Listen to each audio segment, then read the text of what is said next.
भाई सुनो एक दिल को छू लेने वाली कहानी जो सहाबा किराम की जिंदगी से है और अल्लाह ने इस पर कुरान में आयत भी नाजिल फरमाई। एक दिन मदीना में एक मुसाफिर बहुत भूखा प्यासा नबी करीम सल्लल्लाहु अलैहि वसल्लम के पास आया। रो रो कर कहने लगा, या रसूल अल्लाह, मैं बहुत भूखा हूं।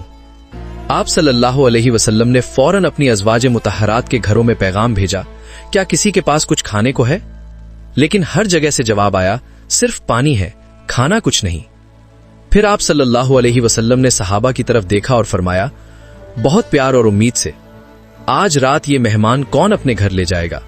अल्लाह इस पर रहम फरमाएगा। तो फौरन एक अंसारी सहाबी खड़े हुए, हजरत अबू तलहा अंसारी रजी अल्लाह अन्हो। वो मेहमान को लेकर अपने घर चले गए। घर पहुंचकर बीवी से पूछा, जो उम्मे सुलैम रजी अल्लाह अन्हा थी, बहुत नेक और ईमान वाली औरत, कोई खाना है? उन्होंने कहा, बस बच्चों के लिए थोड़ा सा, बस इतना ही। अबू तलहा ने कहा, दिल में ईसार का जज्बा भरकर, अच्छा बच्चों को बहलाकर सुला दो, जब खाना लगे तो चिराग बुझा देना, हम दोनों मुंह हिलाएंगे जैसे खा रहे हों, मेहमान को पता न चले कि हम भूखे हैं। और ऐसा ही किया गया। मेहमान ने पेट भरकर खाया, आराम से सो गया और हजरत अबू तलहा और उम्मे सुलैम रजी अल्लाह अन्हुमा भूखे रहकर सो गए। सुबह हुई तो नबी सल्लल्लाहु अलैहि वसल्लम ने उन दोनों को देखा और मुस्कुराकर फरमाया, अल्लाह तुम दोनों के इस अमल से बहुत खुश हुआ।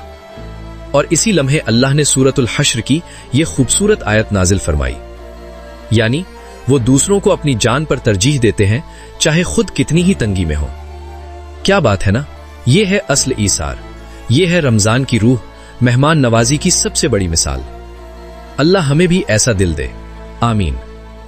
मजीद ऐसे इस्लामी तालीमात के लिए मस्तान इस्लामिक से जुड़े रहिए, लाइक और शेयर कीजिए।